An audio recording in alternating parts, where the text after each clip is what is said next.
السلام عليكم. يا رب تكونوا في أحسن حال. النهاردة إن شاء الله هقول لكم على أسهل وأبسط طريقة لتفريز الملوخية وإزاي تفضل معاكي مدة طويلة من غير ما تسود. يلا بينا نسمي الله ونبدأ الفيديو. بسم الله. عندي 2 كيلو من الملوخية. أول حاجة وانتي بتشتري الملوخية تختاري دايما الملوخية الطازة مش الدبلانة اللي ورقتها تكون عريضة وخضرة بالشكل ده. أول حاجة بقطع الجذور اللي فيها الطينة. وانا بحب اغسل الملوخية بصراحة بالعيدان، مش بحب اقرطفها الاول وبعدين اغسلها. قولوا لي حبايبي في التعليقات مين بيغسل الملوخية زي بالعيدان. بالنسبة لي كده افضل. بعد ما بغسلها كذا مرة بالمية الغزيرة لغاية ما المية تكون بيضة وصافية وما فيهاش اي طينة، باخدها على طول بحطها في مصفى وببتدي ارطفها على طول.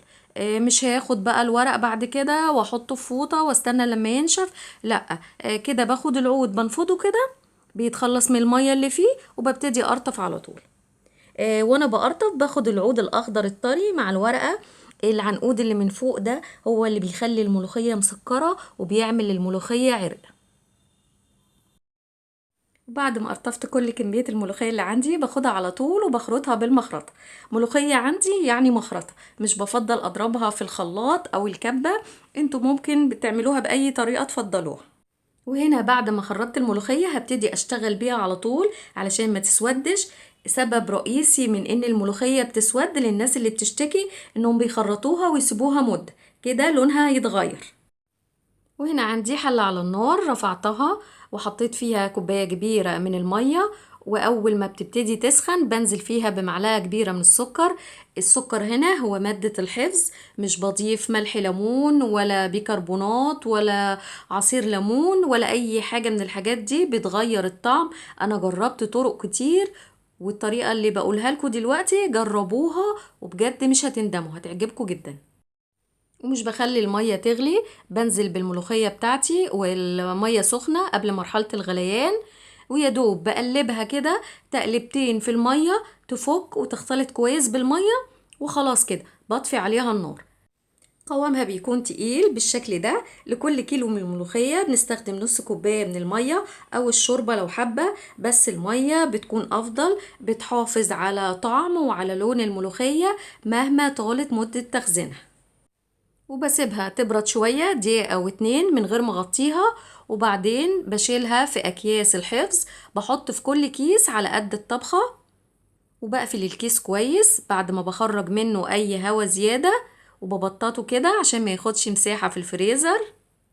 طريقة سهلة مفيش أبسط من كده، هتقعد معاكي الملوخية من السنة للسنة من غير ما يتغير طعمها ولا لونها.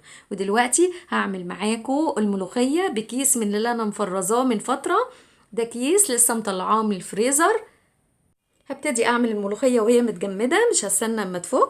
عندي كوباية ونص من الشوربة رفعتهم على النار، ولما ابتدوا يغلوا هنزل فيهم بمكعب من المرقة، وده اختياري ممكن تستغنوا عنه. وبظبط الملح، وهحط معلقة كبيرة من التوم المفروم ناعم.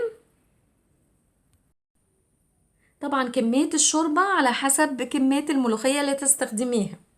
ما ننساش ان الملوخية مفرزاها بشوية مية، فمش هتبالغي في الشوربة اللي هتحطيها.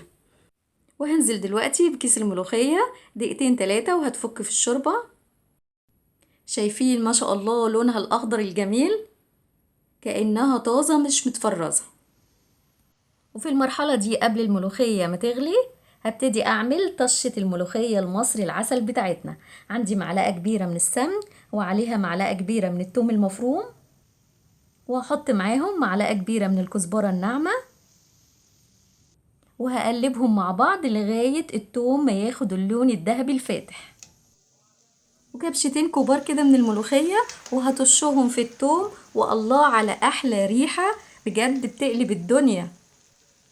وبرجع بنزل بقى بالطشة التوم دي على بقية الملوخية تقليبة واحدة كده، وخلاص بطفي النار كده. الملوخية بقت جاهزة. ما بنبالغش في ان الملوخية تقعد على النار، لاني لو قعدت على النار وفضلت تغلي طبعا بتسود.